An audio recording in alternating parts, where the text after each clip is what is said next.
ಇನ್ನು ಯೂಟ್ಯೂಬರ್ ಸಮೀರ್ಗಾಗಿ ಪೊಲೀಸರ ಹುಡುಕಾಟ ನಡೀತಾ ಇದೆ. ಮೂಲತಃ ಬಳ್ಳಾರಿಯ ಕೌಲ್ ಬಜಾರ್ ನಿವಾಸಿ ಈ ಸಮೀರ್. ಬಳ್ಳಾರಿಯಲ್ಲೂ ಕೂಡ ಸಮೀರ್ಗಾಗಿ ಪೊಲೀಸರು ಶೋಧವನ್ನ ನಡೆಸ್ತಾ ಇದ್ದಾರೆ.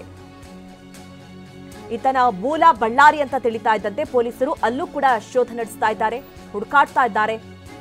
ಬಳ್ಳಾರಿಯಲ್ಲೂ ಕೂಡ ಸಿಗದ ಯೂಟ್ಯೂಬರ್ ಸಮೀರ್. ನಾಳೆ ವಿಚಾರಣೆಗೆ ಬರುವಂತೆ ಪೊಲೀಸರು ನೋಟಿಸ್ ಕೊಟ್ಟಿದ್ದಾರೆ. ಹೀಗಾಗಿ ಪೊಲೀಸರ ನೋಟಿಸ್ಗೆ ಆತ ರಿಯಾಕ್ಟ್ ಮಾಡ್ತಾನಾ ಅಥವಾ ಬರ್ತಾನಾ ಅನ್ನೋಂಥದ್ದು. ಯಾಕೆಂದ್ರೆ ಈಗಾಗಲೇ ಬೆಂಗಳೂರಿನ ನಿವಾಸದ ಬಳಿ ಕೂಡ ಪೊಲೀಸರು ಹೋಗಿದ್ರು, ಸಾಕಷ್ಟು ಹೊತ್ತು ಕಾದಿದ್ರು. ಆತನ ಮೊಬೈಲ್ ಮನೆಯಲ್ಲೇ ಬಿಟ್ಟು ಆತ ಎಸ್ಕೇಪ್ ಆಗಿದ್ದ. ಆತ ಸಿಗ್ಲಿಲ್ಲ ಬೆಂಗಳೂರಿನ ನಿವಾಸದಲ್ಲಿ. ಈಗ ಆತನ ಮೂಲ ಬಳ್ಳಾರಿ ಅಂತ ತಿಳಿತಾ ಇದ್ದಂತೆ ಪೊಲೀಸರು ಬಳ್ಳಾರಿಯಲ್ಲೂ ಕೂಡ ಶೋಧವನ್ನ ನಡೆಸಿದ್ದಾರೆ. ಆದ್ರೆ ಆತ ಅಲ್ಲೂ ಕೂಡ ಇಲ್ಲ. ಯೂಟ್ಯೂಬರ್ ಸಮೀರ್ ಎಂಡಿ ಬಳ್ಳಾರಿಯವನು. ಕೌಲ್ ಬಜಾರ್ನ ಬಂಡಿಹಟ್ಟಿ ನಿವಾಸಿ ಈತ. ಬಳ್ಳಾರಿಯಲ್ಲಿ 8ನೇ ತರಗತಿಯವರೆಗೆ ಸಮೀರ್ ವ್ಯಾಸಂಗವನ್ನ ಮಾಡಿದ್ದಾನೆ. ಇನ್ನು ಬೆಂಗಳೂರಿನಲ್ಲಿ BCA ವ್ಯಾಸಂಗ ಮಾಡಿದ್ದಾನೆ ಸಮೀರ್. ಮೊದಲಿಗೆ ಬೆಂಗಳೂರಿನ ಪೀಣ್ಯ ಏರಿಯಾ ಸಮೀರ್ ವಾಸ ಮಾಡಿದ್ದ. ಅಕ್ಕ ಹಾಗೆ ತಾಯಿ ಜೊತೆಗೆ ಈತ ವಾಸವಾಗಿದ್ದ ಅನ್ನೋದು ಕೂಡ ಗೊತ್ತಾಗ್ತಾ ಇದೆ. ಅಕ್ಕನನ್ನ ಕೇರಳಕ್ಕೆ ಮದುವೆಯನ್ನ ಮಾಡಿಕೊಟ್ಟಿರುವಂತಹ ಮಾಹಿತಿ ಕೂಡ ಸಿಕ್ಕಿದೆ.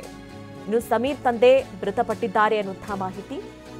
15 ವರ್ಷಗಳ ಹಿಂದೆಯೇ ಬಳ್ಳಾರಿಯಿಂದ ಇವರ ಫ್ಯಾಮಿಲಿ ಬೆಂಗಳೂರಿಗೆ ಶಿಫ್ಟ್ ಆಗಿದೆ. ಕೆಲಸ ಮತ್ತು ಹೈಯರ್ ಎಜುಕೇಷನ್ಗಾಗಿ ಬೆಂಗಳೂರಿಗೆ ಬಂದಿತ್ತು ಈ ಫ್ಯಾಮಿಲಿ. ಆಗಾಗ ಹುಟ್ಟೂರು ಬಳ್ಳಾರಿ ಅಜ್ಜಿ ಮನೆಗೆ ಈತ ಬರ್ತಾ ಇದ್ದ ಅನ್ನುವಂಥ ಮಾಹಿತಿ. ತಾಯಿ ತವರು ಬಳ್ಳಾರಿ ಆಗಿರೋದ್ರಿಂದ ಹಾಗೆ ತಂದೆ ಊರು ಆಂಧ್ರದ ಗುಂತ್ಕಲ್ ಅನ್ನೋದು ಕೂಡ ತಿಳಿದು ಬಂದಿದೆ. ಸಮೀರ್ ಹುಟ್ಟಿ ಬೆಳೆದಿದ್ದೆಲ್ಲವೂ ಕೂಡ ಕೌಲ್ ಬಜಾರ್ನ ಅಜ್ಜಿ ಮನೆಯಲ್ಲೇ. ಬಳ್ಳಾರಿಯಲ್ಲಿ ಯಾವುದೇ ಆಸ್ತಿಯನ್ನ ಹೊಂದಿಲ್ಲ ಈತ ಅನ್ನೋದು ಕೂಡ ಗೊತ್ತಾಗಿದೆ. ಧರ್ಮಸ್ಥಳದ ಬಗ್ಗೆ ವಿಡಿಯೋ ಮಾಡಿದಾಗ ಬಳ್ಳಾರಿಯಲ್ಲೂ ಕೂಡ ಕೇಸ್ ಆಗಿತ್ತು. ಕೌಲ್ ಬಜಾರ್ ಠಾಣೆಯಲ್ಲಿ 51-2025 ಎಂಬ ಅಂದ್ರೆ ಈ ಕೇಸ್ ದಾಖಲಾಗಿತ್ತು. ಈ ನಂಬರ್ನ ಅಡಿಯಲ್ಲಿ ಆತ ಫಸ್ಟ್ ಏನು ವಿಡಿಯೋವನ್ನ ಮಾಡ್ತಾನೆ ಆ ಸಂದರ್ಭದಲ್ಲೂ ಕೂಡ ಕೇಸ್ ದಾಖಲಾಗಿತ್ತು. ಈಗ ಏನೆಲ್ಲ ಬೆಳವಣಿಗೆಗಳಾಗ್ತಾ ಇದೆ, ಸಮೀರ್ನ ಹುಡುಕಾಟ ನಡೀತಾ ಇದೆ.